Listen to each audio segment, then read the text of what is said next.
செய்யணும். அல்லாஹ் எனக்கு 10 ஏக்கரை தந்திருக்கிறான், ஒரு 2 ஏக்கரை கொடுக்கணும்னா என் மௌத்துக்கு இடையில சதகா ஜாரியாவை நான் பார்க்கணும். வைங்க நீயத்தை அல்லாஹ் செய்ய வைப்பார். ஏன்? சிறந்த இரவு. என் பொறுப்புல 100 மிஸ்கீன்களுக்கு நான் வாழ வைக்கணும். அவங்கள நீயத்தை வைங்க. என் பொறுப்புல தண்ணி இல்லாதவங்களுக்கு தண்ணி கொடுக்கணும். ஹசரத் ஜாஃபர் ரலியல்லாஹு அன்ஹுடைய மகன் இருந்தார். ஜாஃபர் ரலியல்லாஹு யார் தெரியுமா? 30 சொச்சம் வயசுல மௌத் ஆயிட்டார். ஜாஃபர் முஅத்தாவுல ஷஹீத் ஆயிட்டார். ஜாஃபர் ரலியல்லாஹுடைய மனைவி தான் அஸ்மா பின்த் உமைஸ்.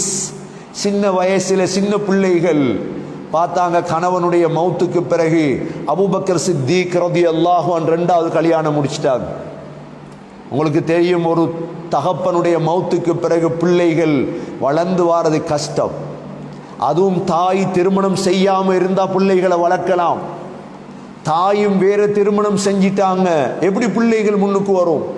ஆனா மதீனாவுடைய ஆகப்பெரிய கொடை வள்ளல் யார் தெரியுமா? இந்த ஜாஃபர் ரலியல்லாஹுடைய மகன் அப்துல்லா பின் ஜாஃபர். ஒரு நாளைக்கு 100 ஆடு அறுத்து சதக்கா கொடுப்பார். வாப்பா சொத்து வைத்து விட்டு செல்லவில்லை, ஆனால் வாப்பாவுடைய நீயத்து நல்லதாக இருந்தது, வாப்பாவுடைய எண்ணம் நல்லதாக இருந்தது. சொல்வார்கள், அஸ்ஹல் அரப், அரேபியர்களின் கொடை வள்ளல் அப்துல்லா பின் ஜாஃபர். அப்துல்லா பின் ஜாஃபர் 100 ஆடுகள் 200 ஆடுகள் சதக்கா, நாளாந்த சதக்காக்கள் எப்படி அல்லாஹ் கொடுத்திருப்பார்.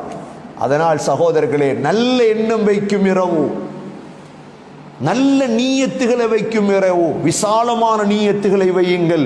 அல்லாஹ் உங்களுக்கு கோடி கோடியாக தருவான். அள்ளி கொடுங்கள்.